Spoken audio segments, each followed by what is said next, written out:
la majorité d'entre nous, par défaut, on est inconscient. Inconscient de ce mécanisme-là. Exact. Parce que dans le fond, tu sais, notre cerveau, là, il n'est pas là pour nous rendre heureux. Triste nouvelle, là, désolé d'annoncer cette nouvelle-là, là, mais notre cerveau, il est là juste pour nous aider à survivre. Puis pour nous aider à survivre, lui, il faut qu'il prenne des décisions rapidement, sans l'effort conscient. Parce que notre cerveau conscient, lui, il est lent, puis il prend beaucoup d'énergie. Fait que notre cerveau inconscient, limbique, rapide, qui est vieux de 200 000 ans, là, lui, sa job, là, c'est de prendre des décisions rapidement pour nous permettre de survivre.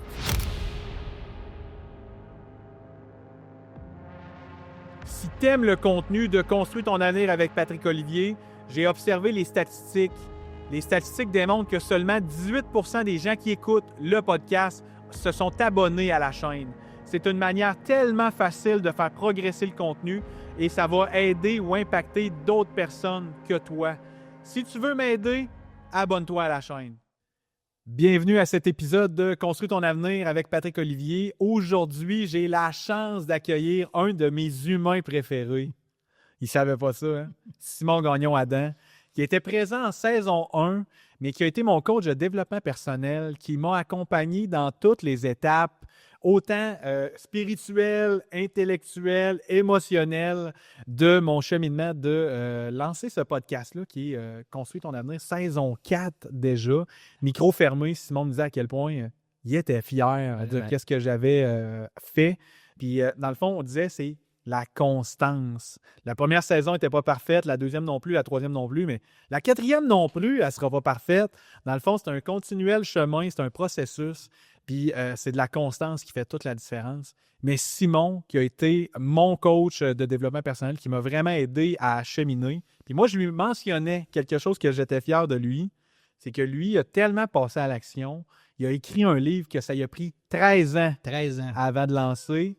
Puis il a réussi à passer à l'action. Puis grâce à ce livre-là, j'ai réussi à découvrir un humain exceptionnel qui m'a permis après ça de me découvrir.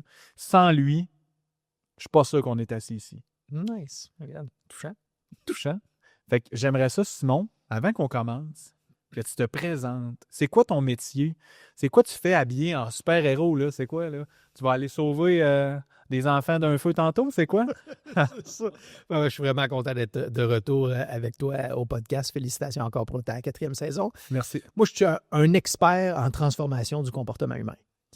Fait que moi, dans le fond, ce que je fais, j'accompagne entre autres des leaders de passer de gestionnaire débordé à leader en confiance. Tu sais, j'ai travaillé pendant plus d'une dizaine d'années justement en grande entreprise à gérer différentes équipes. Et c'est là que j'ai appris, tu sais, une chose qui est vraiment fascinante quand tu travailles avec beaucoup d'êtres humains, que tu es leader de beaucoup d'êtres humains. Tu sais, j'étais responsable d'une équipe de 250 personnes. Là, maintenant, dans mon entreprise, j'ai le privilège de pouvoir accompagner en coaching des entrepreneurs comme toi, donc accompagner plus de 300 leaders au courant des 5 dernières années. Une chose fascinante quand tu as travaillé avec beaucoup d'humains, des centaines d'humains, c'est que tu te rends compte qu'il y a des patterns. Mm-hmm. On est tous pareils à vouloir être uniques. Mais il y a quelque chose de vraiment fascinant, c'est qu'on a tous et toutes des patterns, puis différents patterns, que ce soit les 4 styles de communication, que ce soit les 6 styles de leadership. Il y a plein de patterns qui expliquent nos comportements, nos patterns de réaction face au stress. Et à travers tout ça, ce que j'ai réalisé, quand tu es leader d'une équipe, ça vient avec plein de défis. Je suis devenu leader d'une équipe en même temps que je suis devenu leader de ma famille, en même temps que j'ai eu mon premier enfant, mon fils. Et là, tu essaies de jongler travail, équilibre, vie personnelle. Et à un jeune âge, justement, j'ai eu accès aux bénéfices de l'introspection, à aller chercher du coaching et autres. Donc, j'avais déjà un peu ce réflexe-là d'aller chercher des outils, d'aller chercher de l'aide quand j'avais besoin. Et ces outils-là que je suis allé chercher, ces stratégies-là qui m'ont aidé à être un leader plus efficace, un leader moins stressé, un leader plus influent, un parent plus compréhensif, plus en conscience, exactement. Mais ces outils-là que j'ai découverts pour moi, qui m'ont vraiment fait du bien, que j'ai vu que ça avait un impact positif sur les membres de mon équipe, sur la culture de mon équipe, le jour que j'ai accédé à un poste de directeur régional, dans le fond que je leadais des leaders d'équipe, je me suis rendu compte, ils vivent les mêmes défis que moi, ils m'amènent les mêmes défis. Puis quand je leur partageais les outils qui m'avaient été utiles à moi, puis que je leur expliquais comment les mettre en application, parce qu'il y a plein de choses qu'on sait, mais qu'on ne met pas en application. Fait que, tu sais, le plus difficile, c'est comment tu passes de la théorie à la pratique, puis justement, d'avoir mis en application, d'avoir aidé plusieurs leaders à mettre en application ces différents outils-là. C'est là que j'ai réalisé quand tu aides un leader, ça a de l'impact sur ce leader-là, cet leader-là, ça a de l'impact sur tous les membres de son équipe, sur la culture de son équipe et dans sa vie personnelle. Fait que là, c'est vraiment devenu ma mission. Comment est-ce que je peux partager ces outils, ces stratégies-là avec le plus grand nombre de leaders possible pour avoir un impact à plus grande échelle dans le monde. Exponentiel. Un leader à la fois, une action à la fois. Donc, c'est ça que je fais maintenant. Ça fait plus de 5 ans que j'ai fondé l'Académie des leaders. Puis dans le fond, j'accompagne des leaders d'équipe, des entrepreneurs, les équipes aussi, directement des leaders d'équipe à travers coaching exécutif, formation, de groupe changement et conférences, gestion du changement. Ça, c'est vraiment un des grands sujets, une des grandes demandes, je te dirais, au courant des dernières années. Là. Fait que justement, comment t'aides une équipe à traverser à travers le changement, parce que c'est quoi la chose la plus difficile à faire pour l'être humain? Changer, mettre en place des nouvelles habitudes. C'est ça qui va souvent amener des fortes réactions, de la résistance et tout. Donc, comment est-ce qu'on peut aider les équipes, aider les êtres humains, aider les leaders à faire la chose la plus difficile pour l'humain? Changer. Fait que j'accompagne plein de beaux gens comme ça à faire ça. Tu as mentionné, tu sais, dans le fond, comment qu'on passe de la théorie. On n'est plus dans un air qu'on manque de théorie. Tu sais, dans le fond, l'accès à l'information n'a jamais été autant facile. Quand j'étais jeune, toi, tu sais, mettons, tu n'avais pas Internet. Moi, j'ai grandi, j'avais Internet à 10 ans, mettons. Mais tu sais, il fallait ouvrir une encyclopédie. Tu sais, à un moment donné, j'avais un projet, il fallait que je lise sur le Brésil. Tu sais, dans le fond, il fallait que j'en trouve un livre sur le Brésil. Là, tu sais, on avait, puis là, après ça, il y a eu l'Internet. Mais là, maintenant, avec ChatGPT et toutes les patentes, on a ça, claquement de doigts au bout des doigts. Exact. Mais c'est comment qu'on... Moi, je dis notre génération ou la génération qu'on est actuellement, c'est le plus grand manque de passer à l'action qu'on a. Il y a tellement de choix qu'il n'y a plus de choix. Ouais. Les gens ne passent pas à l'action, on a peur de se tromper, on a peur de passer à côté de quelque chose. Le regard de l'autre, ça fait partie, dans le fond, du spin. Je ne veux pas nécessairement embarquer là-dedans tout de suite, mais on va en parler, c'est sûr et certain. Mais la gestion du changement, es-tu capable de me résumer? Puis là, j'ai accroché là-dessus, mais pourquoi c'est difficile pour l'humain? Dans le fond, pourquoi le changement, c'est la chose la plus difficile à faire pour l'être humain? Bon, on va rentrer un petit peu dans le spin, là, tu parles du stress. Mais tu sais, justement, il y a 4 déclencheurs de stress. 4 déclencheurs de stress, puis l'acronyme pour s'en rappeler, là, c'est SPIN. S-P-I-N. Donc, qu'est-ce qui fait spinner notre petit hamster dans notre tête? S, sentiment de contrôle faible. P, personnalité menacée. I, imprévisibilité. Et N, nouveauté. Pourquoi le changement, c'est si difficile pour l'être humain? Bien, dans le fond, c'est parce que dès qu'il y a du changement, il va y avoir plusieurs ou tous les 4 éléments du spin qui vont être activés. Puis dans le fond, quand notre cerveau, il perçoit une de ces menaces-là, il y a un de ces déclencheurs de stress-là, sentiment de contrôle faible, personnalité menacée, imprévisibilité, nouveauté, mais quand notre cerveau il perçoit ça, c'est là qu'il active notre réaction de stress. Notre réaction de stress, c'est quoi? Fight ou flight. Fait que combattre, se défendre, vouloir repousser la menace ou s'enfuir. S'enfuir physiquement. Puis si on ne peut pas s'enfuir physiquement, on va s'enfuir psychologiquement en faisant de l'évitement. Non, mais dans le fond, tu sais, quand on amène du changement, des fois, les organisations... On ne va pas prendre autant de temps qu'on veut, pas suffisamment. Ça prend du rendement. Fait que là, les changements, peut-être qu'ils vont se faire vite. Fait que là, on va l'annoncer de manière imprévisible. On ne le planifiera pas de l'annoncer 3 mois, 6 mois d'avance. C'est comme, voici le changement, le nouveau. À partir d'un matin, à partir de la semaine prochaine. Imprévisibilité est là. C'est quelque chose de nouveau. Le deuxième déclencheur. Je fais quelque chose de nouveau. Là, je me trouve pas bon à faire ça. Je me trouve lent. Je me trouve pas efficace. Personnalité menacée, exactement. Puis là, je me trouve pas bon, je me trouve pas efficace, je prends plus de temps, là, j'ai plein de tâches à faire, mais là, toutes mes tâches me prennent plus de temps, je me sens débordé. Tu sais, quand on sent qu'on a trop de tâches à faire, puis qu'on manque de temps, ce qui nous stresse, c'est pas qu'on a trop de tâches à faire, puis qu'on manque de temps. c'est qu'on a le sentiment de contrôle faible. On a le sentiment de ne pas avoir le contrôle sur notre temps, de ne pas avoir le contrôle sur nos tâches. Fait que c'est pour ça que dès qu'on amène un changement, bien, comme on voit très rapidement, plusieurs ou les 4 éléments du spin vont être activés. Puis là, bien, c'est activé, bien, c'est ça, comme quelqu'un qu'on dit qui est réfractaire au changement. Mais quelqu'un qui est réfractaire au changement, là, ce que nous, on va avoir tendance à faire, c'est projeter une intention négative sur la personne. Ah, il est tellement réfractaire. Ah, il est tellement chialeux. Ah, il est tellement négatif. Ah, il n'embarque jamais. Ah, il est désengagé. Mais ça, c'est tout notre cerveau qui projette des intentions. Mais la réalité, objectivement, c'est la personne qui est en réaction de fight. Que son corps, c'est une réaction physique, biologique, mécanisme de survie qui fait qu'il va être en réaction, qui va vouloir se défendre, qui va vouloir se battre. Mais c'est une réaction impulsive, biologique qui se fait de manière inconsciente. Hein. C'est pas la personne qui choisit « OK, là, je vais vraiment me fâcher, puis là, je choisis d'être réfractaire. » C'est comme le changement arrive, boum, le cerveau le perçoit comme une menace, et là, ça active ce mécanisme-là de combattre qui est perçu comme étant réfractaire. Mm-hmm.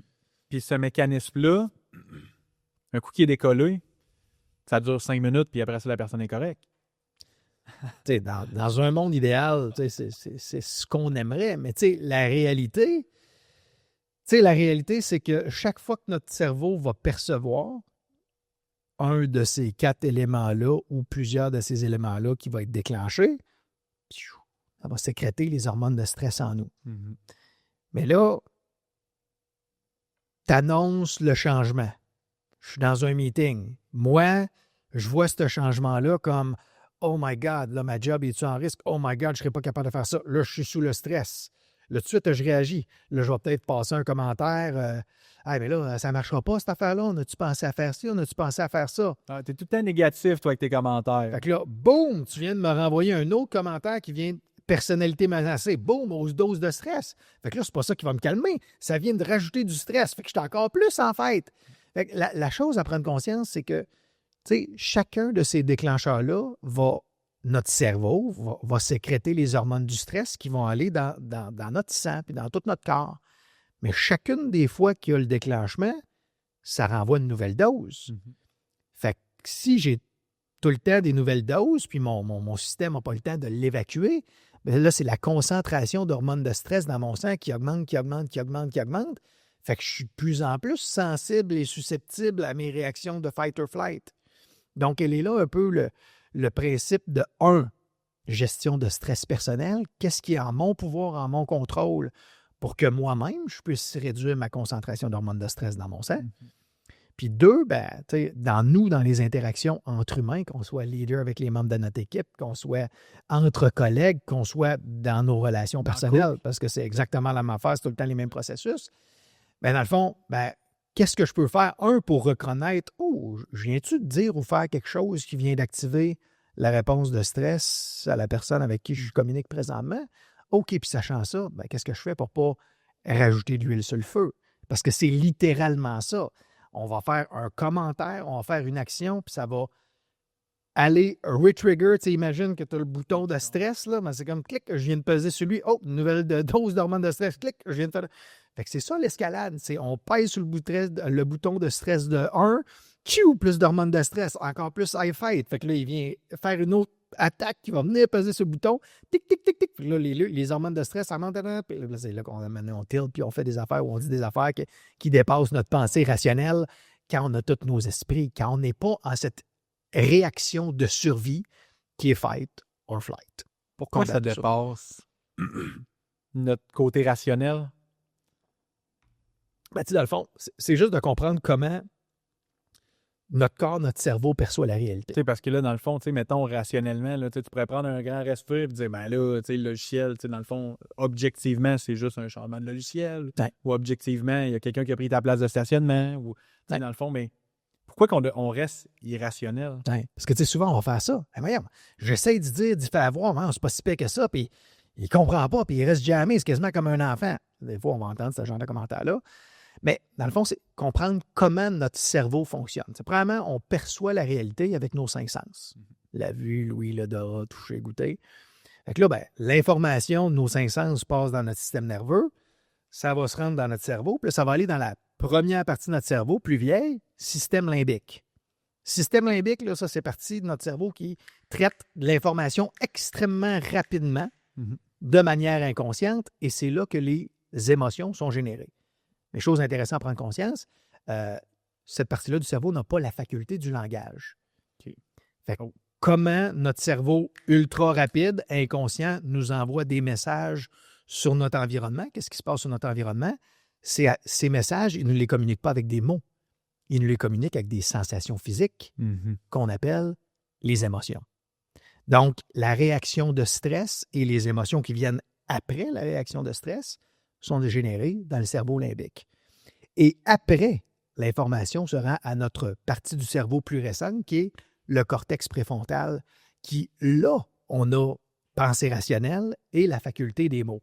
Quelque chose intéressante à prendre conscience, les émotions arrivent toujours avant la pensée rationnelle. Fait que, tu sais, quand on dit « Ah, mais j'ai pris une bonne décision rationnelle, whatever », chose à prendre conscience, nos décisions sont toujours influencées, toujours teintées par nos émotions, qu'on le veuille ou non.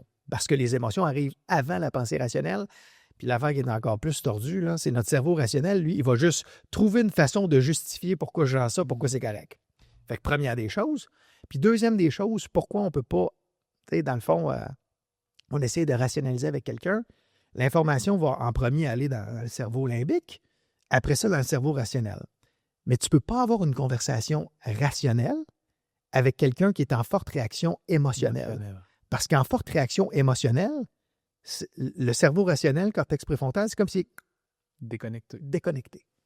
Fait que c'est pour ça que si tu essaies de rationaliser avec quelqu'un, mais voyons, ça ne marchera pas. Puis là, tu essaies, mais oui, voyons, tu vas l'apprendre. Voyons, non, ça ne marchera pas. Puis là, tu es là, voyons, pourquoi il ne comprend pas? Ben, il ne comprend pas parce que son cerveau rationnel, il a quitté le building.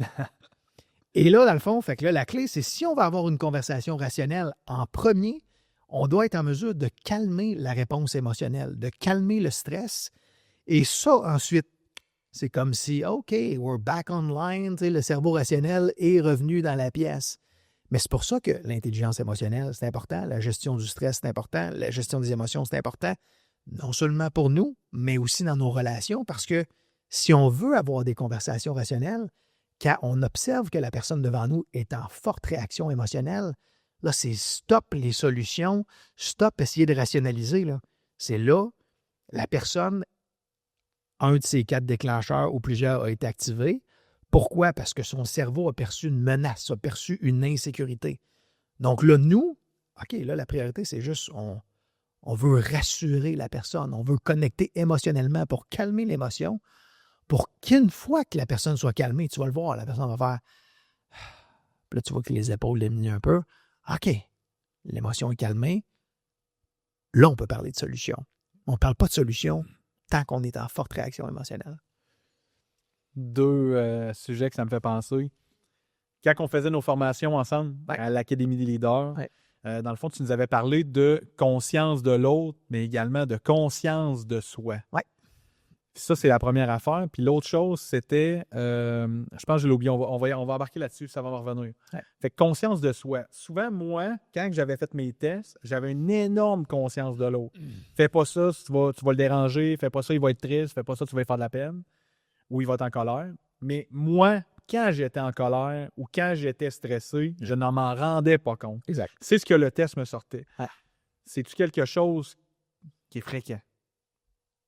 La majorité d'entre nous, par défaut, on est inconscient. Inconscient de ce mécanisme-là. Exact. Parce que dans le fond, notre cerveau, là, il n'est pas là pour nous rendre heureux. Mm-hmm. Triste nouvelle, là, désolé d'annoncer cette nouvelle-là, là, mais notre cerveau, il est là juste pour nous aider à survivre. Puis pour nous aider à survivre, lui, il faut qu'il prenne des décisions rapidement, sans l'effort conscient. Parce que notre cerveau conscient, lui, il est lent, puis il prend beaucoup d'énergie. Fait que notre cerveau inconscient, limbique, rapide, qui est vieux de 200, 1000 ans, là, lui, sa job, là, c'est de prendre des décisions rapidement pour nous permettre de survivre. Fait que quand il voit des choses dans notre environnement qui sont des menaces à notre survie ou qui vont nous permettre de combler nos besoins, peu importe, ben c'est là qu'il va nous envoyer des émotions, des messages, des sensations physiques, qui va nous inciter à prendre une action. Fait que ça mobilise l'énergie pour qu'on prenne une action dans le but de combler notre besoin. Fait que s'il y a une menace, un risque dans notre environnement, bien, la réponse de fight or flight, elle sert à quoi? C'est de mobiliser l'énergie pour que je combatte la menace ou que je m'enfuis de la menace. Mais je n'ai pas besoin de faire comme « il y a un lion qui court vers moi. Alors, qu'est-ce que je devrais faire? » Non. C'est comme ton cerveau, en quelques millisecondes, il a analysé ça, puis il a choisi « j'envoie-tu l'énergie là pour combattre ou là pour m'enfuir? » Puis c'est comme tu n'as même pas eu le temps d'y penser, tu es en train de courir, puis pendant que tu cours, là, après ça, l'information se rend dans ton cerveau. « Oh my God, il y a un lion qui me court après. Là, c'est quoi que je fais? » Mais tu es déjà parti à courir de manière inconsciente. Donc, tout ça pour dire que fait que nos émotions, nos réponses de stress, ben, ça se passe en des millisecondes, de manière inconsciente. Donc, la majorité d'entre nous, c'est pour ça que des fois, ça peut être avec nos enfants. Nos enfants vont dire quelque chose. Ils vont dire « T'es un mauvais papa, t'es une mauvaise maman, t'es pas gentil avec moi. » Puis là, c'est comme « Oh, ça vient de activer notre bouton personnalité menacée. Dans ma personnalité, mon identité, je me vois comme un bon père, je me vois comme une bonne mère. Là, mon enfant me dit que je ne suis pas un bon parent, personnalité menacée, mon identité est menacée. Clic, réponse de stress. Fait que là, la colère, mais voyons non, pourquoi tu dis ça? Je suis amené à Walt Disney. Peu importe l'affaire qu'on pourrait dire, tu sais. Mais dans le fond, c'est une réaction inconsciente qui vient mobiliser l'énergie, qui fait que on est plus tendu, qu'on va lever le ton. Tu sais, parce que pourquoi on va lever le ton?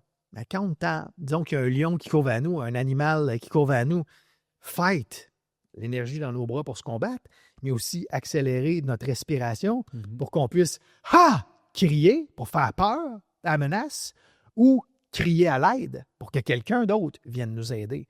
Donc, c'est pour ça qu'on peut avoir cette impulsion-là. Quelqu'un nous attaque par ses paroles. Pourquoi on lève le ton? Bien, c'est comme pour faire peur à l'autre pour qu'il arrête ses attaques. C'est tout inconscient, tu sais.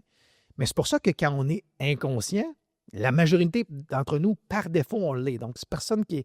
Tu n'es pas mauvais de ne pas le savoir ça. Par défaut, on est tout inconscient jusqu'à ce qu'on en prenne conscience. Donc, nous, c'est ça qu'on veut. On veut juste arriver à prendre conscience. Oh my God! Quand quelqu'un dit ça ou fait ça, ou quand quelqu'un dit pas ça ou fait pas ça, là, je fais juste penser à un employé que si je n'ai pas de reconnaissance de mon patron ou un partenaire de couple, mais si je n'ai pas des messages d'amour de mon chum, de ma blonde, je vais me sentir comme pas aimé. Mm-hmm. Fait que ça peut être des choses qui sont faites ou dites ou des choses qui ne sont pas faites, qui ne sont pas dites. Ça va activer ces réactions de stress et ou ces émotions désagréables. Mais ça se fait tout de manière inconsciente. Fait que le travail conscient qu'on veut développer, c'est justement, en premier, de prendre conscience, OK, c'est quoi l'émotion présentement que je ressens? Ou, OK, je suis présentement en réaction de stress. Et là, quand j'en prends conscience, je peux me poser la question, OK, pourquoi? Ça vient de où? C'est quoi la menace que j'ai perçue ou c'est quoi le besoin qui n'est pas comblé? Et là, ça me permet ensuite de ça de choisir comment je vais agir au lieu de juste réagir impulsivement. J'entendais menace comme si ta vie est en danger ou ta vie est menacée. Pourtant, on n'a jamais vécu dans un monde aussi sécuritaire, j'ai l'impression. 100%. C'est quand est-ce que tu reçois un courriel que ta vie est menacée? Ouais. Ben, là, je peux pogner un bout de ton livre. Dans le fond, tu te couches, puis là, tu reçois un dernier courriel, puis c'est comme ton boss est en CC, puis ton... c'est quoi ton compte de dépenses, il est en retard. Oui, mais mon admin, mon point faible. Oui. J'aime ça dans tes stories, oui.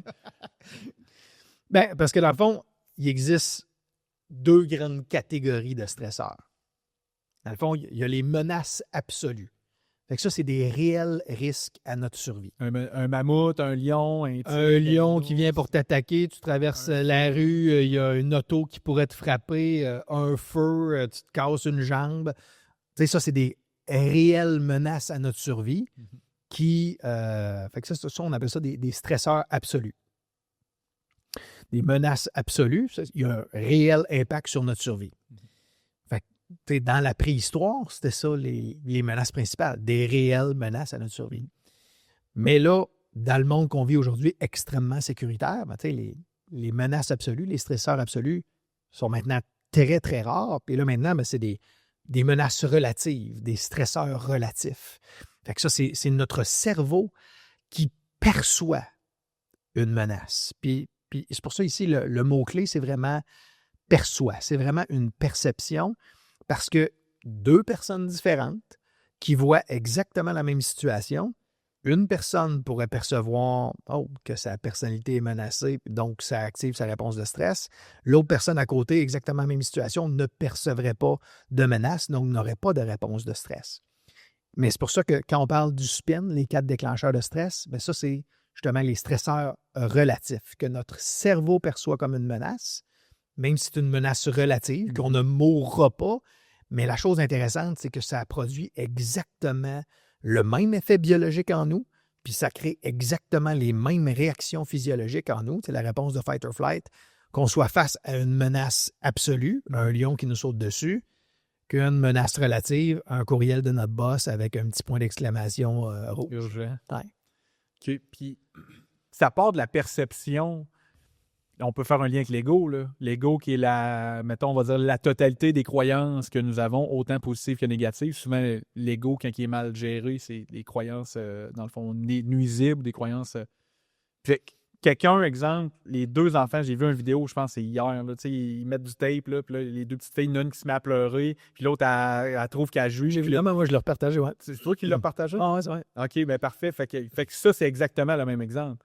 Dans le fond, il y a 2 perceptions complètement différentes d'un même problème. Ouais. Fait que on dirait que j'entends des fois un collègue dire « Voyons, ça te stresse pas, ça. » Tu sais, ça te stresse pas. Ben, c'est parce qu'elle, dans sa perception, elle est stressée, mais l'autre personne, dans le fond, il a juste pas la même perception du même problème. Oui, exactement. Fait que tout ça pour dire que les menaces relatives, les 4 déclencheurs, le spin.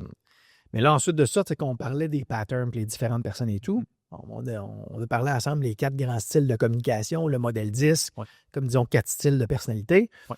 Mais, à le fond, une personne peut déclencher une même situation pour 2 personnes. Une personne, ça peut déclencher réponse de stress et l'autre non. Mais une chose aussi intéressante à prendre conscience, c'est que tout dépendant de notre style de personnalité, on peut avoir un déclencheur de stress principal, un qui va nous affecter plus. Donc, ça, c'est un des premiers éléments. Il va y avoir juste de notre type de personnalité des déclencheurs qui vont nous... Tu peux-tu faire le lien? Oui, fait que comme par exemple, modèle 10, qu'on va y aller très, très, très rapidement, là. Mais, 2 axes. Premier axe, extraverti ou introverti. Puis sur le deuxième axe, est-ce qu'on est plus orienté personne ou on est plus orienté tâche? Dans le fond, les extravertis orientés personne, c'est les jaunes, les influents, les personnes joviales, enthousiastes, qui communiquent avec émotion. Les introvertis orientés personne, c'est les verts, les stables. Ça va être les personnes sociales, diplomates, qui aiment rendre service et qui veulent s'assurer qu'il n'y a pas de conflit entre les gens. Les introvertis orientés tâches, c'est les consciencieux. Les bleus, ça va être les personnes analytiques, factuelles, respect des processus, l'excellence, la perfection, fichier Excel, c'est ça qui va vraiment être important. Et les extravertis orientés tâches, ça va être les dominants, les rouges, les personnes qui adorent les challenges, qui peuvent prendre des décisions rapidement avec peu d'informations et qui sont très à l'aise à travers le changement. Ils sont très orientés à atteindre des objectifs et accomplissements. Bon, mais c'est 4 grands styles de communication. On a tous et toutes les 4 éléments du disque en nous, mais c'est la proportion de chacun qui va varier dominance, et qui va faire lequel va être notre style prédominant. Et dans le fond, tout dépendant de lequel est notre style de communication prédominant, ça va impacter, ça va être lequel notre déclencheur de stress prédominant. Fait qu'une chose qui est super intéressante à observer, les dominants, eux, ce qu'ils aiment, c'est accomplissement, que ça avance vite, ils aiment avoir le contrôle. Les mains sur le volet. Donc, leur déclencheur de stress principal, c'est le sentiment de contrôle faible. Mm-hmm. Donc, c'est pour ça que souvent, ils vont avoir de la difficulté à déléguer, de donner le contrôle. Ils vont avoir de la difficulté à déléguer avec confiance. À qui tu parles, toi, là? Je sais pas. Je dis ça, mais je dis rien. Je dis ça, mais je dis rien. Ouais. Les jaunes, extravertis, orientés personnes. Ça, c'est les personnes, tu sais, joviales, enthousiastes, ils aiment avoir du fun, être en gang. Ils aiment être appréciés, reconnus. Donc, leur stresseur principal, La personnalité menacée. personnalité Pour menacée. vrai, j'entends, tu sais, on a un chum, Yann Lajoie. Mhm. Il rentre à quelque part, t'as pas un iPhone, il va t'écœurer sur ton iPhone parce que lui a un iPhone. Il va t'écœurer si t'as pas un Tesla. Là, je sais, t'es rendu avec un iPhone pas un Tesla. Je sais pas si c'est lui qui t'a influencé. Non. Mais c'est drôle parce que c'est ça. Tu sais, puis dans le fond, quand on a fait le spin, puis que j'entends ça, c'est Yann, c'est un jaune foncé. Mais c'est drôle parce que c'est dans sa personnalité qui est comme ça. Ben, tu sais, dans le fond, ça fait du sens. Ça fait du sens à tout ça. Exact. Si j'enlève son iPhone, d'après moi, il va le savoir. Oui, puis justement, Comment fait que stressé. dès que, tu sais, fait qu'un jaune, s'il est, justement, rejeté, s'il se fait critiquer, tu sais, fait que dès qu'il va avoir quelque chose qui va, tu sais, je suis pas aimé, ça va vraiment être un gros déclencheur de stress. Les introvertis orientés personnes, les stables, les verts. Eux, ce qu'ils aiment, là, c'est s'assurer que tout le monde soit content. Rendre service aux gens. S'assurer là, que quand on fait des changements, bien, ça soit bien préparé, qu'on prenne le temps de bien le faire pour que tout le monde soit correct. Donc, le stresseur principal, l'imprévisibilité. Si tu m'arrives avec « Hey, cette semaine, on fait ça », c'est comme « Hey, c'est pas ça qu'on avait planifié, là. » Puis là, est-ce qu'on a avisé tout le monde de l'équipe? Est-ce que tout le monde est à l'aise avec ça? Parce que l'imprévisibilité, le changement à dernière minute, ça va être un grand Les facteur enfants de stress. malades, ils vont pas à la garderie. Et c'est comme « Oh my God! » Une imprévisibilité, exactement. On viendra juste après avec les enfants, là, puisque ça m'a juste fait penser à quelque chose.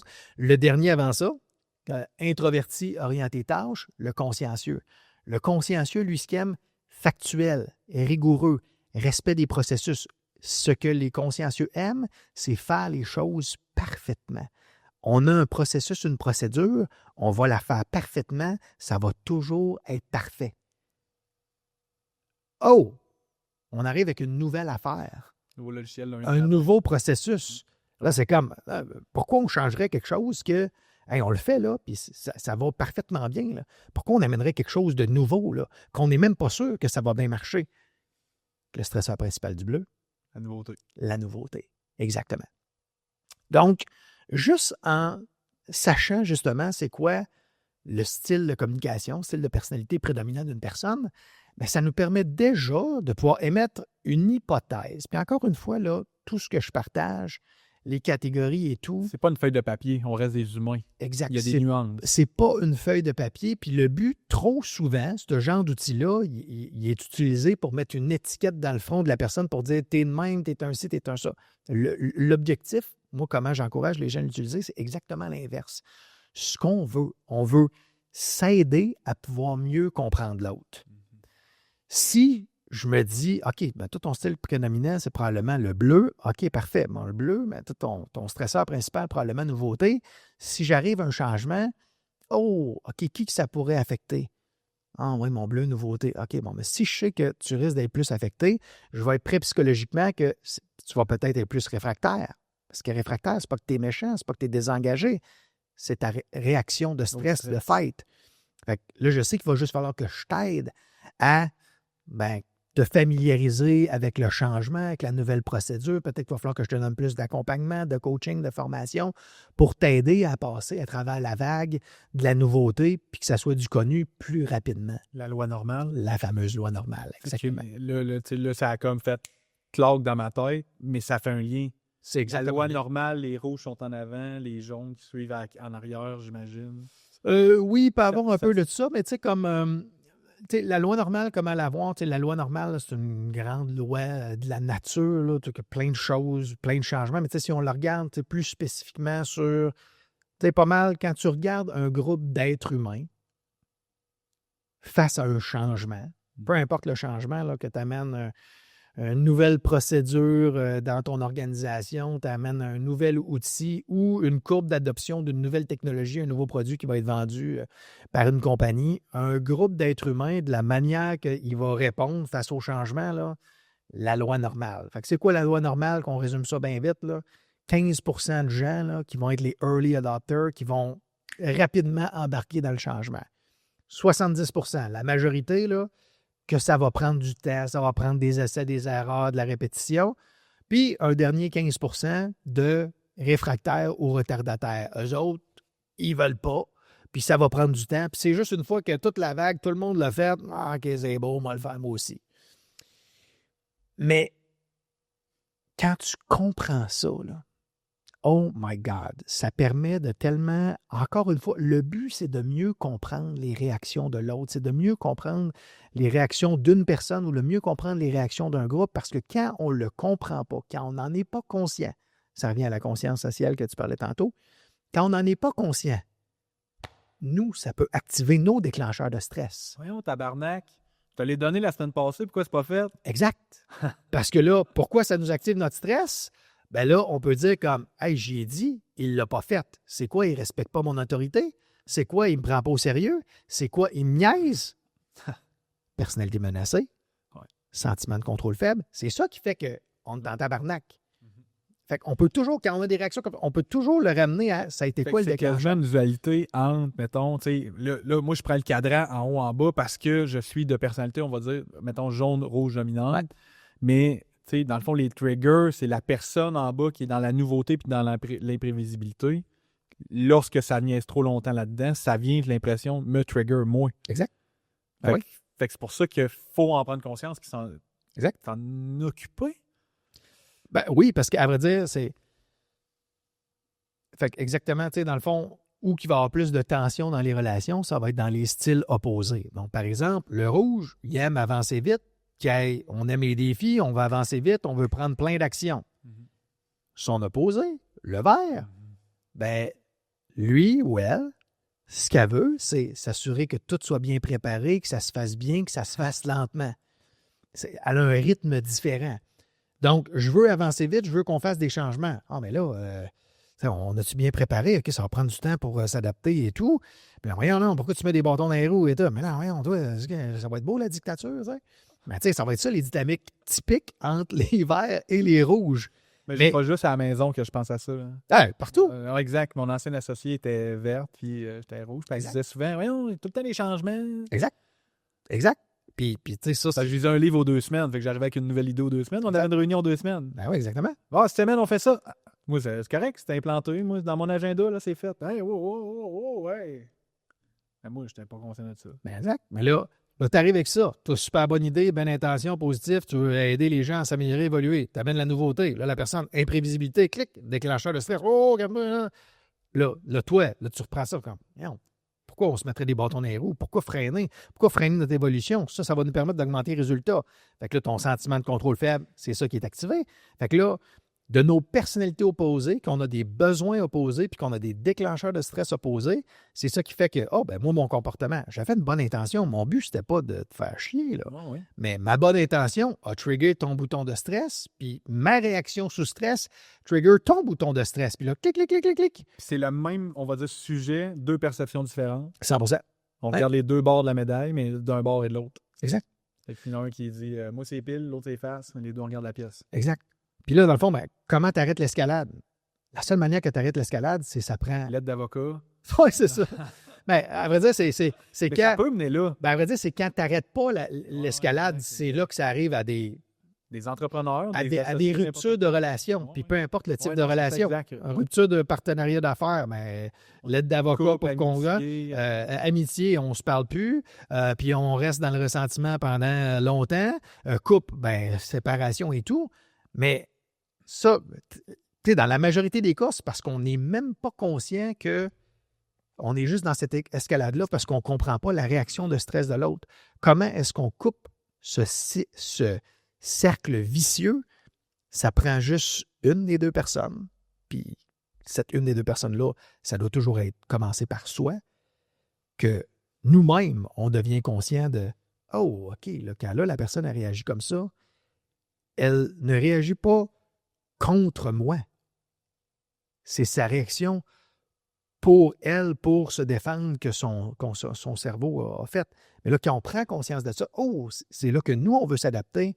Oh, OK, qu'est-ce que toi, tu as perçu de ton côté? C'est quoi qui te stresse là-dedans? OK, là, c'est là qu'au lieu d'escalader la petite coche de plus, c'est là, nous, on redescend en bas. Puis là, on va désamorcer. Ouais, tu dis désamorcer, j'allais dire déballer. Quasiment déballer le problème, là, tu sais. Dire, bon, qu'est-ce qui t'a stressé là-dedans? C'est quoi les croyances? C'est quoi ça? Désamorcer, dans le fond. Écouter qu'est-ce qu'on s'est dit. Écouter qu'est-ce qui nous passe. C'est quoi l'émotion? C'est où que ça fait mal? C'est où qu'il y a un bobo? Tu sais, même, tu sais, j'étais allé à la maison d'Ildor l'autre jour, puis il y a quelqu'un qui parlait, puis à toutes les fois qu'il disait le mot abandonné, je sentais de quoi dans l'intestin. Tu sais. Parce que j'ai un sentiment d'abandon. Ouais. Fait que ce sentiment-là qui est là, ben, j'ai le sentiment parce que ça fait longtemps qu'il n'a pas été traité, on s'entend, qu'il est toujours présent. Puis le gars, il l'a répété 3-4 fois dans 2 phrases. Puis j'étais comme, OK, il y a de quoi ici, là. Fait que j'ai commencé, je me suis mis à écrire. Fait que c'est faire de l'introspection. Exact. Parce que, tu sais, là, c'est super intéressant ce que tu partages. Tu fais juste entendre le mot abandon. Ça crée une réaction physiologique en toi, ça crée un inconfort. Tantôt, tu parlais, l'ego, notre personnalité, l'identité, c'est tout le même genre de choses. Dans le fond, notre identité, notre perception de soi, elle s'est forgée depuis notre enfance.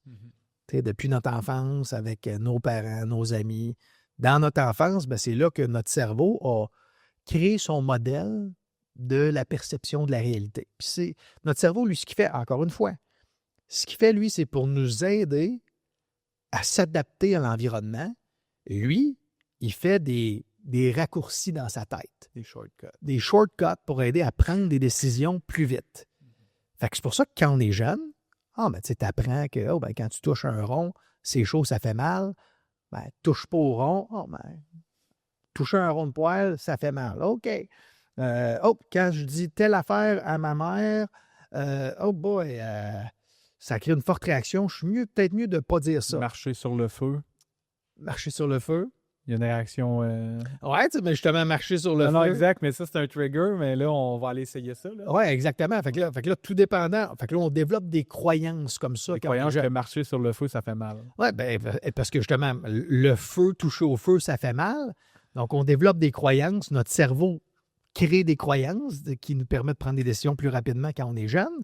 Puis ça nous suit, puis ça fait partie de c'est quoi notre identité. C'est comme l'espèce de tout le package des croyances. Mais là, tant qu'on n'en prend pas conscience, toutes ces croyances-là inconscientes, qui est comme notre... on parlait de cellulaire tantôt, là, c'est comme notre iOS, là, notre système d'exploitation, notre software. Tant qu'on n'en prend pas conscience, c'est comme le iOS 1.0 là, de ce qu'on a appris dans notre enfance. Puis notre cerveau fait juste réagir instinctivement, rapidement, pour survivre en fonction de ce qu'il a appris. Insérer la disquette 1, insérer la disquette 2, mais là, c'est pas toi qui décide, c'est lui qui dit exact. C'est la disquette 1, la disquette 2. Mais toi, tu peux dire non, mais donc la 6. Exact. Fait que là, t'en prends conscience. C'est quand on en prend conscience, c'est là qu'on peut choisir. Attends un petit peu, là. C'est quoi cette croyance-là? D'où c'est qu'elle vient? Est-ce qu'elle me sert? Elle me sert pas? Non, OK. Fait que là, c'est là qu'on peut écrire des nouvelles croyances, choisir des nouvelles croyances, déconstruire des anciennes croyances qui permettent de mettre à jour c'est quoi la perception de notre identité qu'on va avoir. Parce que notre identité, tu sais, la réponse qui suis-je? La réponse qui suis-je, c'est une réponse que c'est normal qu'elle soit en constante évolution. Mm-hmm. Mais si on n'est pas conscient de c'est quoi nos croyances inconscientes, c'est comme si on reste figé dans le passé. C'est juste dans la même version. Dans la même version 1.0 de notre passé qu'on a hérité de notre enfance, qu'on n'a pas choisi. Mais dans le fond, notre travail à chacun d'entre nous, qui veut être des leaders qui ont un impact positif dans notre vie et dans les vies des gens autour de nous, c'est de prendre conscience qu'on a le choix, on a le pouvoir, on a la responsabilité de mettre à jour notre identité, notre réponse à qui suis-je. Puis ça va nous aider à ce que nos comportements, nos réactions, nos actions soient alignés avec cette identité-là qu'on veut vraiment avoir. Puis, justement, c'est un travail qui peut être difficile, ce travail d'introspection. Mais quant à moi, c'est ça la clé pour vraiment profiter de la vie, pour vraiment pouvoir cultiver des belles relations avec les gens importants autour de nous. C'est de commencer par prendre conscience de ça puis faire ces choix-là différents qui vont permettre justement d'avoir une identité qu'on est fier de nous au quotidien au lieu d'être réactif puis de subir ce qu'on a appris, hérité, puis qui amène plus de réactions de stress, qui amènent plus d'émotions désagréables là, au quotidien. Là. Tantôt, tu as mentionné, j'aurais pu renchérir là-dessus, là, mais tu as mentionné les enfants, fait qu'avant qu'on aille trop loin, qu'on l'oublie. Oui.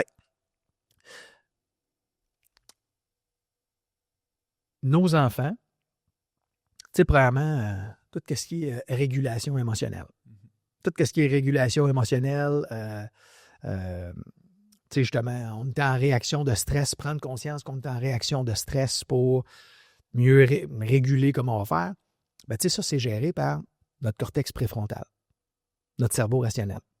Ben, notre cortex préfrontal, il se développe puis il devient mature vers quel âge à peu près? 25 ans. 25, 30, tu sais, 25-30 ans. Okay. C'est pour ça qu'on embarque le monde dans l'armée à 18, je pense. Aux États-Unis, ils peuvent même pas prendre une bière. Tu sais, fait que c'est d'être conscient de tout ça. Fait que notre capacité biologique là, à pouvoir réguler nos émotions, on la développe jusqu'à 25 ans et même plus. Fait que quand on est jeune, nos enfants, ils n'ont même pas la partie encore du cerveau. Même, la capacité n'existe même pas exact. Encore. C'est pas possible. La capacité par soi-même n'existe pas encore. Fait que pendant que cette partie-là du cerveau se développe et qu'il l'apprend, bien dans le fond, comment les enfants apprennent à réguler leurs émotions? Co-régulation. Par les parents.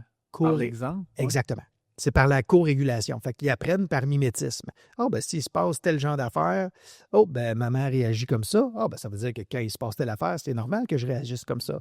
Oh, quand je dis une insulte, quand je dis papa, t'es pas gentil. Oh, papa, il se fâche. OK. Fait que dans le fond, ben, quand quelqu'un me dit une insulte, ben, ça serait normal que je me fâche.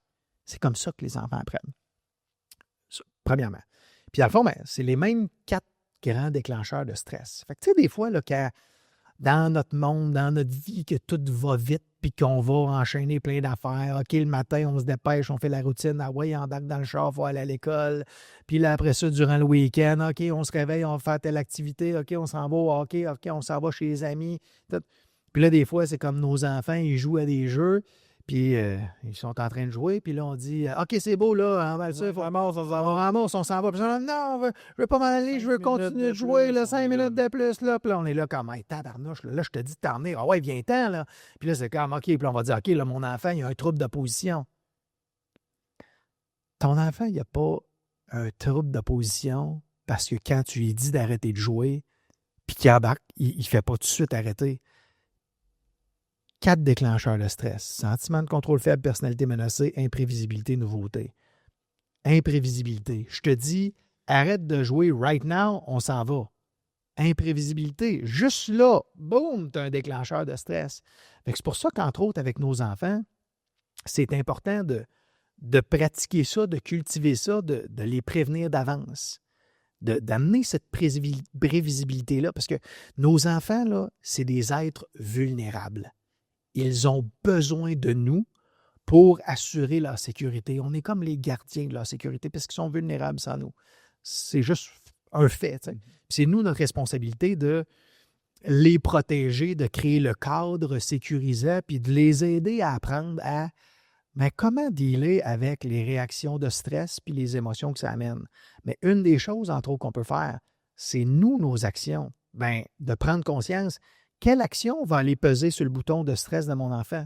Mais si je ne suis même pas conscient de ça, je ne suis même pas conscient que le simple fait de dire à mon enfant « Arrête de jouer maintenant, on s'en va dans l'auto », c'est un déclencheur de stress, ben, je pense que c'est mon enfant le problème.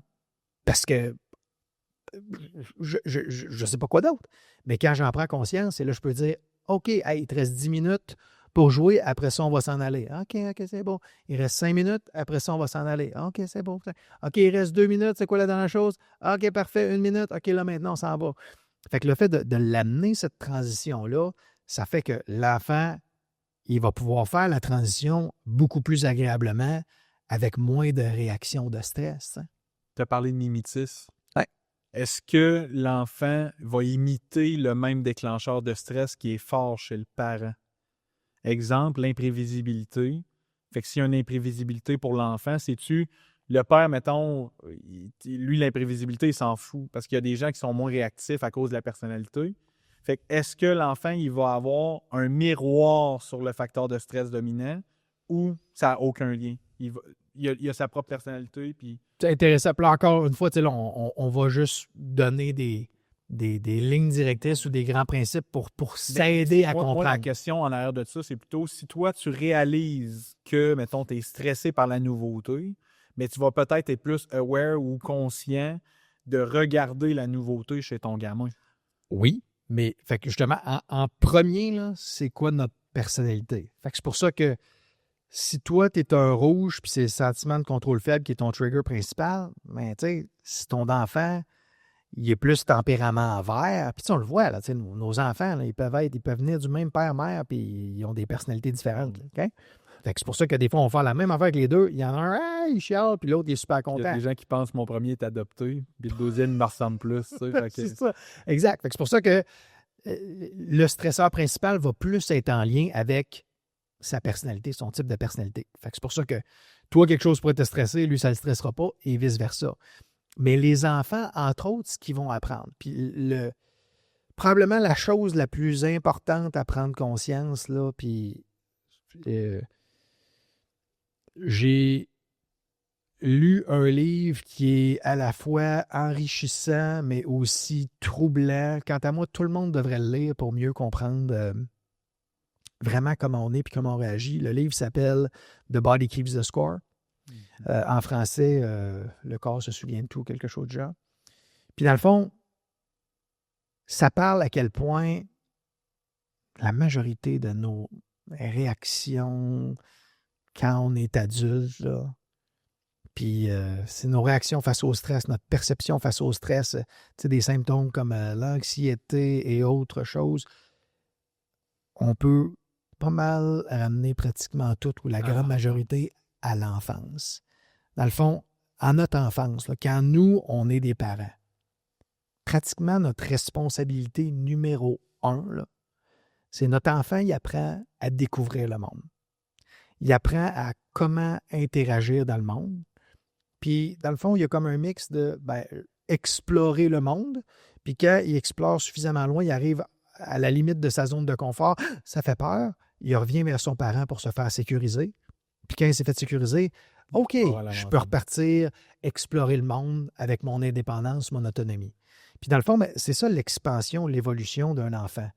C'est un peu ce rythme-là de je vais explorer le monde, je développe mon autonomie, mon indépendance. Oh, je suis allé loin, j'ai besoin de mon parent pour me sécuriser, me rassurer. OK, c'est correct, je vais un peu plus loin. Puis c'est comme ça qu'un être humain va grandir épanoui. Fait que dans un monde idéal, le parent va créer cet attachement sécurisant. Fait que l'attachement sécurisant, c'est quoi? Je laisse l'autonomie dans un cadre sécuritaire pour que l'enfant puisse explorer. Puis quand il y a quelque chose, il vit du stress, il vit des émotions, il peut venir voir le parent, il peut se confier sur qu'est-ce qu'il vit, qu'est-ce qu'il ressent, puis le parent va l'écouter avec empathie, va l'aider juste à nommer, comprendre ses émotions, puis voir que tout est correct pour qu'il puisse repartir là-dedans.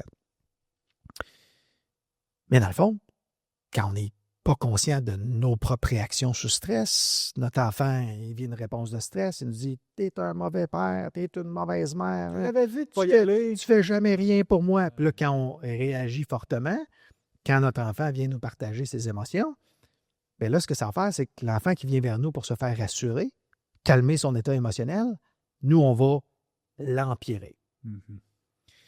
Puis dans le fond, quand on va l'empirer, là, ça va créer comme un attachement insécurisant.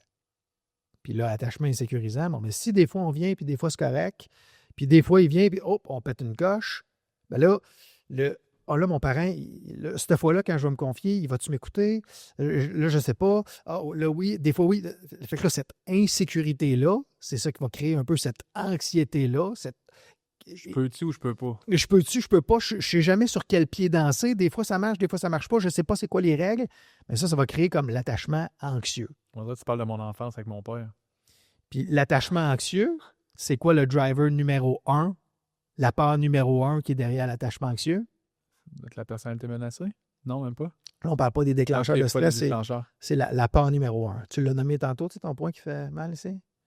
La peur de l'abandon. La peur de l'abandon, exact. Fait que la peur de l'abandon, c'est comme le driver principal un peu de l'attachement anxieux. Fait que ça, c'est quand ton père, bon, des fois c'est correct, des fois c'est pas correct, tu ne sais jamais sur quel pied danser. Fait que l'attachement anxieux, c'est quoi? Là, quand ton parent est là, tu veux pas le laisser aller, parce que regarde, ça se peut que la prochaine fois que tu ailles te confier, ça ne marche pas. Fait que c'est ça un peu l'attachement anxieux.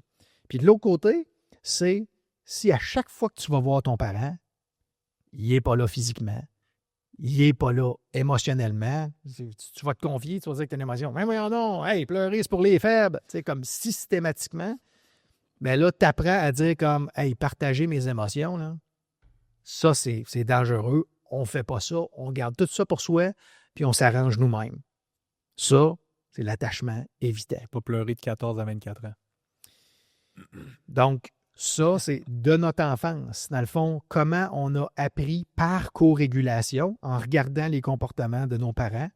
Quand moi, je suis en réaction de stress, quand moi, je suis en émotion, comment mon parent a accueilli mes émotions et ou mes réactions de stress, c'est ça qui va faire est-ce que j'ai un attachement sécurisant ou un attachement anxieux qui est drivé par la peur de l'abandon ou l'attachement évitant qui est drivé par quelle peur?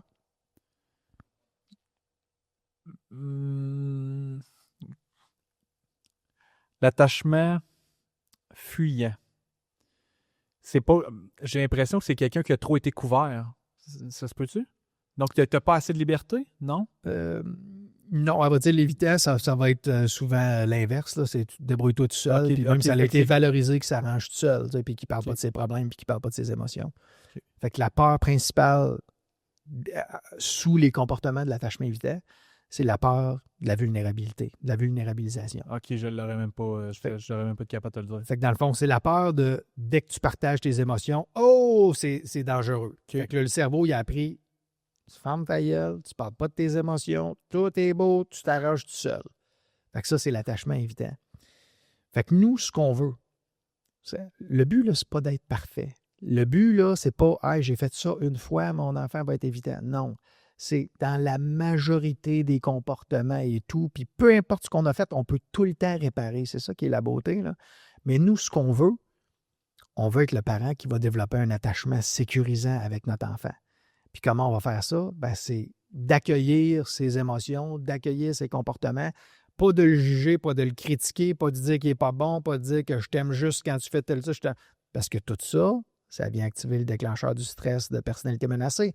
Fait que ça rajoute au stress, ça rajoute à l'anxiété, ça fait juste perpétuer le cycle. Fait que dans le fond, ben, nous, ce qu'on veut, c'est ça. C'est créer ce climat sécurisant. Et là, ben, grâce à ça, ben, là, c'est quoi qui arrive? C'est là, notre enfant, il apprend « Hey, OK, c'est normal, je vais en vivre du stress. Le stress fait partie de la vie. Puis, quand je vis du stress, ben, j'apprends que c'est correct. Je peux le gérer par moi-même ou je peux aller voir une autre personne. Puis, c'est comme ça que je vais pouvoir soit me réguler moi-même ou soit me co-réguler avec quelqu'un qui va me rassurer. Fait que c'est comme ça qu'on apprend à développer cette confiance-là envers soi, ses propres moyens ou envers les autres. Puis dans le fond, nous, c'est ça qu'on veut aider à faire, nos enfants. Puis, la bonne nouvelle, c'est si on était inconscient de ça hier, on en prend conscience aujourd'hui, on peut commencer aujourd'hui à prendre des nouvelles actions, à avoir des nouveaux comportements, des nouvelles réactions avec nos enfants pour que ça commence à avoir l'impact positif maintenant. Si nous, nos parents ont été imparfaits avec nous, on a un attachement plus de style anxieux, ou plus de style évitant, OK, c'est juste des comportements, des croyances qu'on a appris de notre enfance. Puis la beauté, c'est quand on est conscient, OK, quand je réagis comme ça, là, c'est des manifestations de mon attachement anxieux. Oh my God, quand moi, je ne veux pas parler de mes problèmes ou quand ma partenaire, elle me partage comment elle se sent ou c'est quoi que moi, je pourrais changer, puis je me ferme ou je m'en vais, je dis « Mais non, t'es trop sensible ». OK, ça, c'est les manifestations de mes comportements d'attachement évitant. Quand on en prend conscience, on peut choisir de faire les comportements de c'est quoi un attachement sécurisant et on a tous et toutes le pouvoir de pouvoir changer nos comportements, peu importe on est où dans notre vie, peu importe, pour se rapprocher le plus souvent, le plus longtemps possible des comportements d'un attachement sécurisant. Puis les comportements d'un attachement sécurisant, c'est quoi? Quand je ressens des besoins. C'est quoi mes besoins qui ne sont pas comblés ou whatever? Quand je ressens des émotions, j'attends pas des jours et des semaines avant d'en parler à l'autre. J'en parle pendant que c'est un petit bébé dragon. Puis je ne vais pas le parler. Disons qu'il y a un comportement qui m'a mis en colère. Mais c'est pas comme là, quand je vais être vraiment en colère, que je vais vraiment être en crise. Là, je vais dire... Non. On va te dire tes 4 vérités. En premier, je vais aller calmer ma colère, réguler ma propre émotion. Là, ensuite de ça, je ne ruminerai pas ça pendant des semaines. Je vais avoir une conversation pour qu'on puisse en parler ensemble, pour qu'on puisse mieux se comprendre ensemble. Fait que ça, c'est les comportements sécurisants qu'on veut nous faire pour nous, qu'on veut nous accueillir pour l'autre, que ce soit notre enfant, que ce soit notre partenaire, que ce soit notre employé. Et plus souvent on va être dans ces comportements-là, plus nous, on va développer cet attachement sécurisant pour nous. Ce réflexe-là, tu sais, je vais dire réflexe parce que ça va redevenir inconscient. Je me trompe-tu?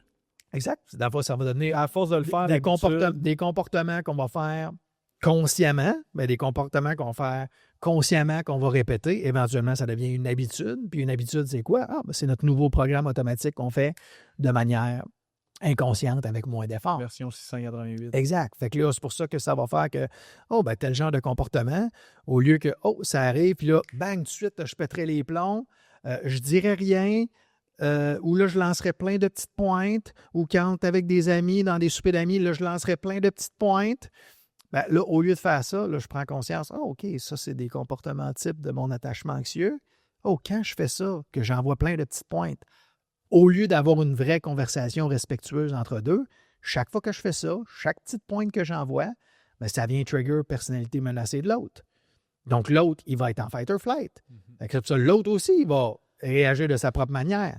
S'il évitait, ben, sa réponse va être juste je dis rien, puis c'est comme je vais juste m'en aller, asseoir, m'en aller avec les boys, parce que je veux juste avoir la paix. T'sais. Mais là, c'est pour ça que des fois, entre autres dans les couples, ben, les styles opposés des styles d'attachement, ben, l'un va activer le déclencheur de stress de l'autre, puis là, ben, c'est ça qui va faire des escalades dans nos couples.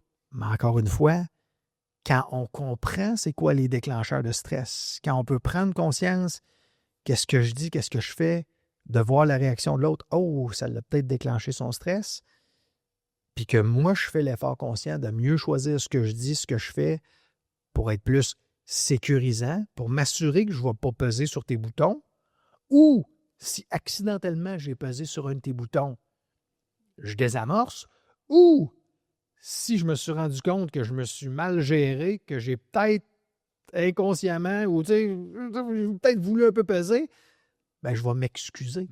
Je vais prendre la responsabilité. Est-ce que ce que j'ai fait, c'était pas correct? Puis je m'excuse parce que je veux désamorcer les situations. Je veux revenir dans cet attachement sécurisant. Que ce soit avec ma blonde, mon chum, mon collègue, mon employé, mon boss. T'sais.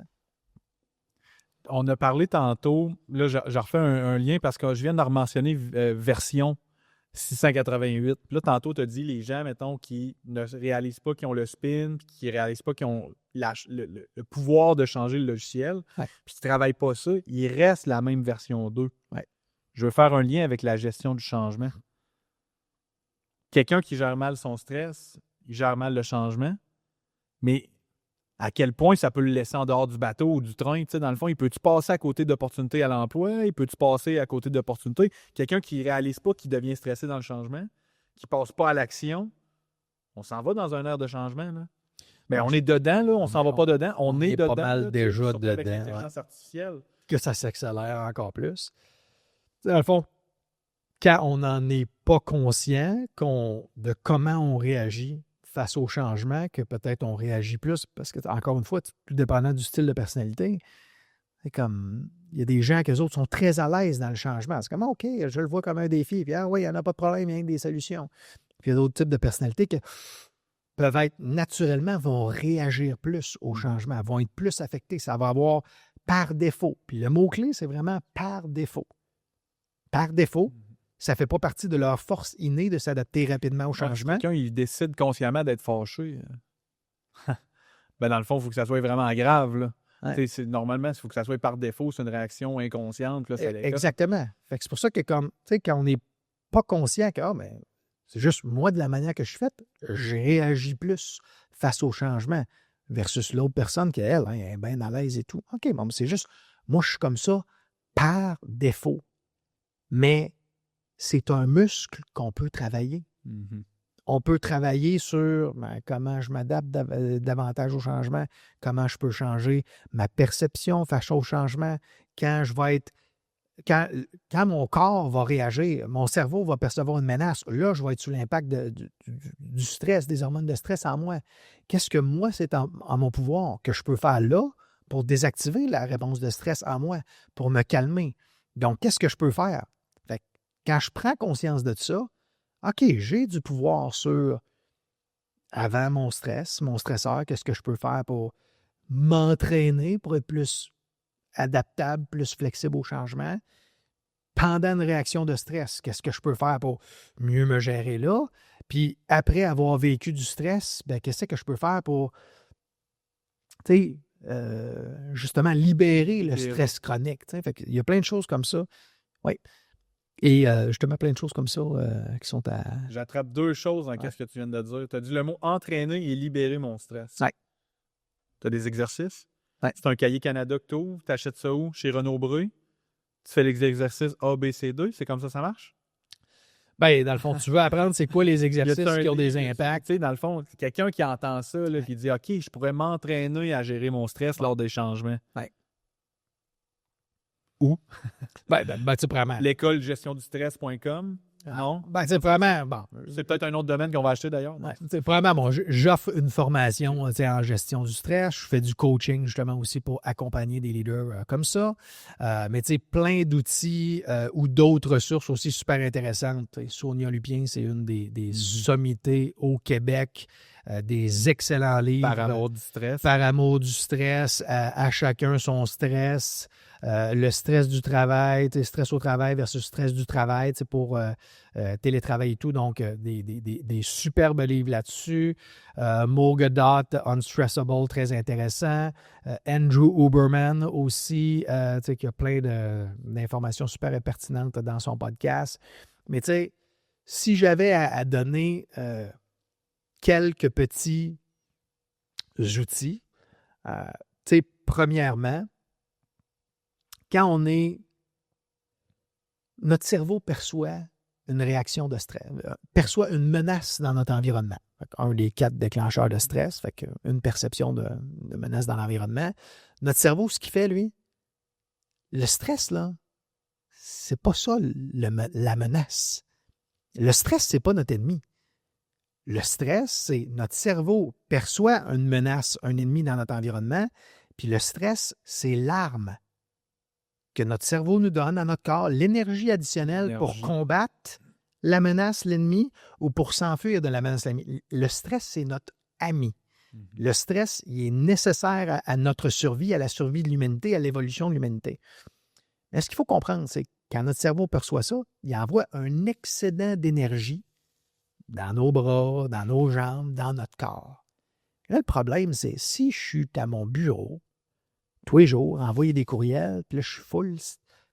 J'ai plein de déclencheurs de stress, plein de courriels avec des petits points d'exclamation. J'ai ma boîte de courriels qui déborde de centaines de milliers de courriels. J'ai le sentiment que j'ai perdu le contrôle de mes courriels. Fait que sentiment de contrôle faible, personnalité menacée. Il y a des nouveautés. Il y a plein d'affaires qui activent ma réponse de stress. Mon cerveau, il m'envoie plein d'hormones de stress. Il m'envoie plein d'énergie dans mon corps. Fait que là, c'est ça qui fait que quelqu'un me parle ou j'arrive chez nous le soir puis on me dit « Hey papa, t'es pas acheté le brocoli, t'es ta fleur de peau parce que ton corps, il est on the edge parce qu'il y a un excédent d'énergie. Fait que première chose qu'on veut, encore une fois, le stress, c'est pas mauvais. On a besoin de stress. Qu'est-ce qui est mauvais pour notre santé? Qu'est-ce qui est mauvais pour nos relations? C'est pas le stress aigu qui arrive une fois pour faire face à une menace, c'est le stress chronique.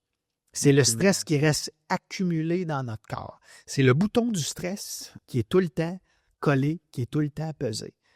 Mais nous, on a du pouvoir du contrôle pour aller dire à notre cerveau « Hey, c'est correct. J'ai dealé avec la menace. Tu peux arrêter de m'envoyer un excédent d'énergie dans mes bras, dans mes jambes. » Puis ça, comment on peut le faire? Notre cerveau, il est facile à trick, là. Tu sais, notre cerveau, il nous envoie de l'énergie pour combattre. Donne des coups de poing dans le vide. Donne des coups de poing dans le vide, donne des coups de poing sur ton punching bag, donne des coups de poing sur ton oreiller. Mhm. Il t'envoie de l'énergie pour que tu sais, puis il accélère ta respiration pour que tu puisses crier, pour faire peur à la menace, pour appeler à l'aide. Crie dans ton char. Dans ton char, déjà fait ça. Crie dans ton sous-sol. Puis, il t'envoie de l'énergie dans tes jambes pour que tu puisses t'enfuir. Pogne tes souliers, va juste courir jusqu'au bout de la rue. Tu n'as pas besoin de courir un demi-marathon.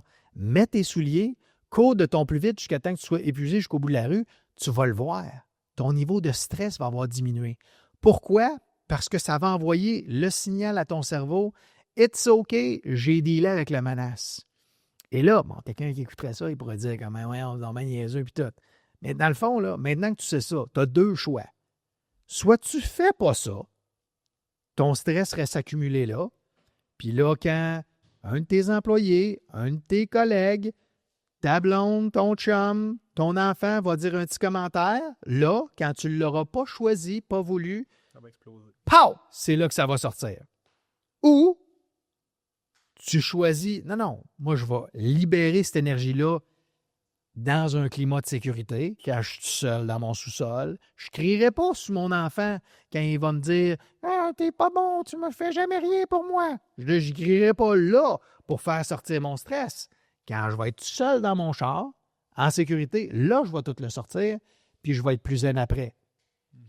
Si, justement, whatever, mon enfant, s'il me crache d'en face, au lieu de donner une claque, Ouais. je vais puncher mon punching bag, je vais puncher mon oreiller pour faire sortir cette agressivité-là. Parce que c'est mon corps qui m'a donné cette énergie-là. C'est naturel. Je ne suis pas violent. Non, c'est ton corps qui s'est fait donner cette énergie-là parce qu'il y avait une menace. Et il faut que tu libères cette énergie-là. Mais là, la clé, c'est il faut que tu la libères de manière sécuritaire, d'une manière qui ne te blessera pas. Toi, qui ne blessera pas une autre personne, qui ne blessera pas tes relations. Fait que c'est pour ça que tu choisis quand tu vas le faire. Puis tu vas courir jusqu'au bout de la rue pour envoyer le signal à ton cerveau que c'est beau, je me suis enfui du danger. Au lieu que tu fuis psychologiquement, puis tu n'ailles pas la conversation avec ta blonde ou avec ton chum. Mais c'est exactement ça. Fait que tu veux libérer cet excédent d'énergie-là.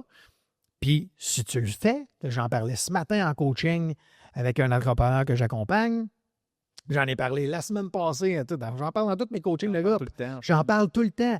Tu le fais, tu le sens l'impact là. Il y a un leader qui m'avait dit, on avait fait ça dans un coaching de groupe, la semaine d'après, au coaching d'après, je commence tout le temps mes coachings de groupe en demandant c'est quoi ta victoire de la semaine. Il dit « Hey Simon, justement, cette semaine, en me rendant à job, j'ai 15 minutes de char. Fait que justement, j'ai mis la musique dans le tapis puis j'ai crié tout le long dans mon char. Puis tu sais quoi? Ça marche! Hey, je suis arrivé à job, j'étais tellement zen, puis là, le monde m'arrive avec des problèmes, je suis comme, pas de problème, on peut faire ça, on peut faire ça. Mais le jour d'avant, puis comme quand le monde m'arrivait avec des problèmes, j'étais déjà on the edge. Là, tu as envoyé le signal à ton cerveau. C'est correct. J'ai dealé avec la menace. Notre environnement est sécuritaire. We're good. Pas besoin de combattre. Pas besoin de s'enfuir. C'est là qui fait qu'on est plus rationnel. On est plus solution-oriented. On est plus orienté à trouver des solutions. Mais si je suis dans le stress chronique, quand je suis dans le stress chronique, mon cerveau rationnel n'est plus là. Je ne suis plus en mode solution. Je suis en mode stress. Je suis en mode fight. Je suis en mode flight. Je suis en mode survie. Ils sont battus pour du papier de toilette au Costco. Hein? Exact. Il n'y a rien de rationnel là-dedans. Là. Ouais. Rien, pas en tout. Puis c'est là qu'on entend les sportifs dire « Hey, c'est tellement libérateur. Ça me libère mon stress. » Dans le fond, c'est toi qui me l'as mentionné, cette phrase-là. Puis j'ai fait « Oh, tabarouette, les mots ne sont pas mêlés. » Dans le fond, quand il y a trop de pression, ça prend une dépression. Il faut que la pression vienne sortir. Fait que quelqu'un qui accumule. Moi, ça a été le plus beau cadeau que la vie m'a donné, mais t'es pas obligé de te rendre là. Dans le fond, c'est vraiment poche d'être rendu là. Simon, on va se mettre à ralentir un petit peu. Parce que j'ai quand même quelques petites questions pour toi. Okay. On l'avait déjà fait. Je serais curieux de réécouter notre premier épisode puis d'aller voir qu'est-ce que tu avais déposé à la fin de l'épisode. Dans un an d'ici, au mois de février 2027, on réécoute la dernière phrase que tu mentionnes ou la dernière question. Simon Gagnon-Adam, il est rendu où? C'est quoi ton intention de la prochaine année ou un projet ou un défi que tu as? Bonne question. Fait que mon intention pour l'année, moi, je commence tout le temps mon année en résumant mon intention en 3 mots. Fait que mes mots, justement, pour 2026, c'est consolidation, connexion, expansion. Donc, ça faisait 5 ans que j'ai créé l'Académie des leaders. J'ai créé mon programme de développement du leadership, la méthode Lead que tu as fait, puis plein d'autres que je recommande d'ailleurs. Merci. Et dans le fond, ben là, en 5 ans, ben, il y a plein de nouvelles connaissances avec les centaines de leaders que j'ai accompagnés, avec toutes mes nouvelles recherches et expérimentations sur le stress. Fait que là, dans le fond, je mets tout à jour la méthode Lead. Okay. Donc, j'ai tout créé la méthode Lead à jour, la version 2.0 en anglais à l'automne passé. Et là, je suis en train, là, présentement, de tout refaire les vidéos de la méthode Lead 2.0 présentement. Donc, ça va être fini. Fait que dans le fond, tous mes produits et services, tout mis à jour et encore mieux identifié, entre autres, sur mon site web. Et c'est ça, au courant des 5 premières années, ça a vraiment été de créer ces outils-là, ces formations-là, ces conférences-là pour aider les gens puis m'assurer qu'il y ait le plus grand impact positif. Là, après avoir accompagné plus de 300 leaders, là, j'ai des confirmations. Entre autres, tu en as un bon exemple que ça a des impacts positifs. Fait que là, maintenant, mon prochain 5 ans, c'est comment je peux être encore plus visible, comment je peux partager davantage qu'il existe des outils, des stratégies pour des gens qui vivent ce genre de défi-là. Donc, c'est pour ça que beaucoup plus présent sur les médias sociaux, à partager encore plus d'outils gratuits, de petites vidéos, de petites capsules pour aider les gens. Ça, c'est important pour moi. Je veux un objectif de faire 5 à 10 podcasts dans la prochaine année. Donc, tu es un sur les 5 à 10. Ouais. Je veux c'est ton aussi... deuxième, d'ailleurs. Oui, c'est mon deuxième. Super Dad. Exactement. Oui, exactement. Fait que je pense que j'en ai déjà 3 ou 4 ou 5 de planifiés. Ouais, fait que j'ai déjà presque planifié mon 5 d'atteinte. Okay. J'aimerais faire des chroniques à la radio aussi. Fait que bref, je veux partager mes messages, mes outils. Sur une plus grande auditoire. Oui, une plus grande audience. Parce que quand j'ai commencé au départ, la méthode Lead, c'était plus spécifiquement juste pour des leaders d'équipe. Mais là, avec toutes les demandes que j'ai eues, j'ai fait plein de programmes, plein de formations, plein de conférences qui ne sont pas juste pour les leaders d'équipe, mais vraiment pour n'importe quel professionnel, monsieur, madame, tout le monde. Fait que là, maintenant que j'ai encore une plus grande variété d'outils, là, c'est pour ça que là, maintenant, je peux partager mon message à plus grande échelle puis que ça puisse toucher plus de gens puis aider plus de gens. Fait que dans la prochaine année, c'est vraiment ça. Objectif professionnel puis personnel, je vais être capable de faire des handstand push-ups. Il faut l'avoir. En calisthénique, là. Fait que c'est sûr que je suis en phase avec mon fils. Là, on s'entraîne pas mal. Ah ouais, même ton fils. Fait que l'influence, fait que leadership, dans le fond, tu sais, une phrase résumée, c'est lead by example. Démontre par l'exemple. Tu t'es mis à la calisthénie ou c'est ton fils qui s'est mis à la calisthénie puis t'as suivi? Les deux, on s'est inspirés pas mal là-dedans. Dans le fond, moi, je m'entraîne à la maison. Puis là, justement, j'incitais mes enfants à s'entraîner avec moi. Fait que là, ils ont commencé à s'entraîner avec moi. Fait que là, le week-end, on s'entraîne ensemble quand je les ai. Puis là, moi et mon fils, on s'envoie des vidéos sur TikTok d'entraînement, sur la nutrition. Puis là, c'est peut-être lui le premier qui a amené des choses sur calisthénique. Fait que là, lui m'a envoyé ça, puis là, on s'envoie plein de vidéos. Là, on s'est fait un dossier commun de c'est quoi les moves de calisthénique qu'on va apprendre. Puis quand on est allé au Costa Rica, justement, il y a quelques semaines, au début d'année, c'était un rêve qu'on voulait faire. Là, on était sur la plage, j'ai fait non, je vais essayer de faire juste des handstands sur la plage. Puis là, là-bas, c'est là que j'ai appris à faire ça. Puis là, de là, on s'est donné plein de petits défis. On a fait notre liste de c'est quoi les moves qu'on veut travailler cette année. Donc, c'est ça. Fait que ça, du côté personnel, temps de qualité avec mes enfants, entraînement. On dirait que c'est différent du 2 bières puis le 20$ que j'ai eu à mes 10 ans de mon père. On dirait, hein? On dirait. 2 bières puis 10 piastres. Mais tu sais, dans le fond, c'est un move quand même. Tu sais, mais l'impact que ça va avoir sur leur santé, sur leur vie. Tu sais, tu parlais de l'impact qu'un leader peut avoir, mais tu sais, tes enfants sont leaders probablement dans leur groupe d'amis. Puis il va avoir de l'exemple là-dedans. Tu sais, si, mettons, ils s'étaient mis à prendre la drogue, mais tu sais, souvent, ils vont avoir de l'influence sur tous les amis à prendre la drogue, mais là, ils vont les inciter à faire de la calisthénie ou s'occuper d'eux-mêmes. Ouais, puis tu sais, moi, la phrase que j'aime le plus, c'est, disons, ma fille, elle revient de l'école, puis elle dit « Non, papa, tu sais quoi qu'on a fait aujourd'hui là, dans tel cours? Là? Ouais, là il nous parlait justement des styles d'attachement, attachement anxieux, attachement évitant. » Je suis comme bon, OK, c'est comme mon père m'en parle tout le temps de ça et tout. Là, fait que, tu sais, ça, c'est beau, tu sais, justement, de les. Moi, c'est ça que j'aime. Tu sais, je veux les exposer tôt à ça, qu'ils puissent être conscients de leur comportement, de leur réaction. Je leur amène aussi que moi aussi, mes réactions, des fois, ne sont pas parfaites. Là, c'est pas parce que je l'enseigne, c'est pas parce que j'en parle que je le subis pas, mais j'ai le désir d'en être plus conscient. Quand je fais des erreurs, je suis capable justement d'aller l'admettre, d'aller m'excuser, de réparer. Fait que c'est juste ça. Fait que, de continuer ces partages-là. Fait que, autant côté santé physique, mais santé émotionnelle, santé relationnelle. Puis je pense que justement d'avoir commencé l'année, d'avoir fait, je pense, le plus beau voyage de ma vie avec mes 2 enfants, mes 2 précieux, les 12 ans, 14 ans, toute la semaine, on était juste nous 3. On a ri, on a eu du fun. C'est pas parfait, là. C'est comme des fois, il y avait des obstinages et tout. Mais on a tellement eu du bon temps, tellement des moments mémorables. Chaque fois qu'on est ensemble, fait que de créer cette relation-là, ce climat de sécurité psychologique que je veux développer consciemment avec eux, de créer cette connexion-là. Je suis séparé, j'ai mes enfants 1 semaine sur 2, mais moi et mon fils, sur Snapchat, tous les matins, on s'envoie une photo. Sur Snapchat. Fait que là, on est rendu une Snapland de 300. Là. Fait que 300 jours consécutifs qu'on s'envoie au moins une photo tous les jours. Puis là, ma fille, maintenant, est sur Messenger. Mais là, c'est comme, on peut s'envoyer des petits messages. Fait que c'est ça que je trouve beau même si je suis séparé, puis ça a été la décision la plus difficile de ma vie de ne plus être 100% du temps avec mes enfants, que ça soit tout de même une opportunité que je puisse développer une relation différente. Tu sais, là, pendant qu'ils sont jeunes, ben, je crée ce lien-là que je leur parle tous les jours. Quand ils seront plus vieux, puis ils n'habiteront pas avec moi. Ils vont développer l'habitude. L'habitude de créer cette connexion-là. Puis moi, c'est ça que je veux avec mes enfants. Je veux qu'ils soient plus vieux, ben, qu'on continue de se parler tous les jours, qu'on s'envoie des petits messages, que tous les jours, j'envoie à ma fille 2-3 fois par jour, je t'aime. Puis même chose à mon gars.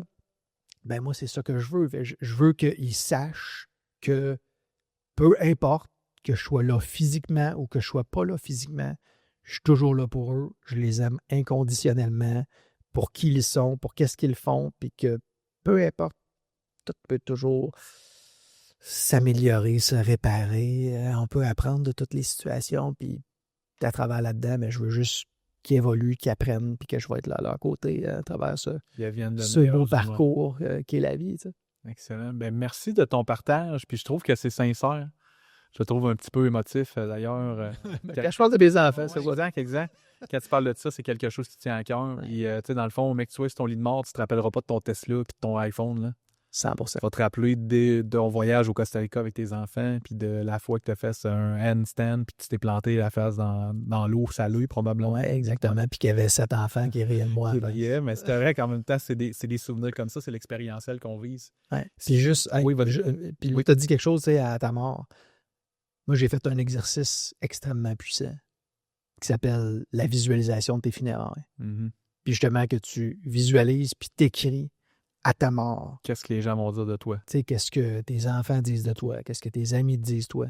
Fait que quand tu prends le temps de visualiser ce que tu veux à ta mort, ce que tu veux que les gens disent de toi, bien là, tu peux le ramener à OK.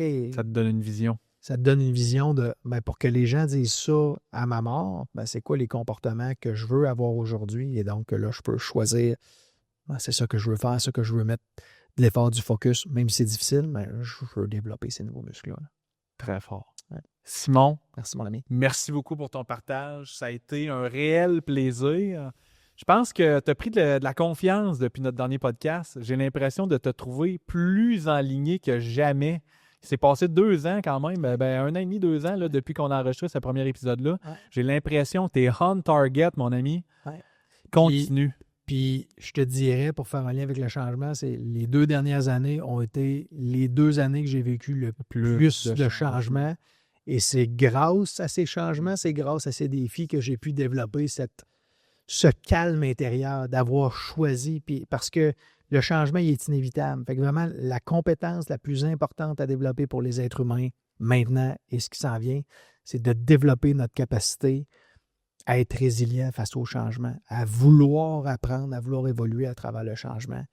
Puis quand on fait ce travail-là consciemment, je suis reconnaissant des immenses défis que j'ai traversés au courant des 2 dernières années parce que c'est ça qui fait que je suis content que c'est ce que tu perçois, mais c'est vraiment comme ça que je me sens. Je me sens plus aligné que jamais dans toute ma vie. Félicitations, mon homme. Merci, mon ami. Félicitations à toi pour... Merci. Ça a été énormément de travail, mais en même temps... la vie n'est pas un fleuve tranquille, puis c'est dans l'inconfort qu'on grandit le plus. 100%. Même qu'il y avait quelqu'un, puis je pense que je vais me répéter dans la saison, mais j'ai pogné, c'est au moment que tu penses que tu as été enterré, mais c'est plutôt tu as été planté pour grandir. Fait que c'est dans les moments les plus sombres, tu as été planté pour grandir. Fait que laisse sortir ce beau potentiel-là. Yes. Merci, Simon. Merci à toi. À bientôt. Yes.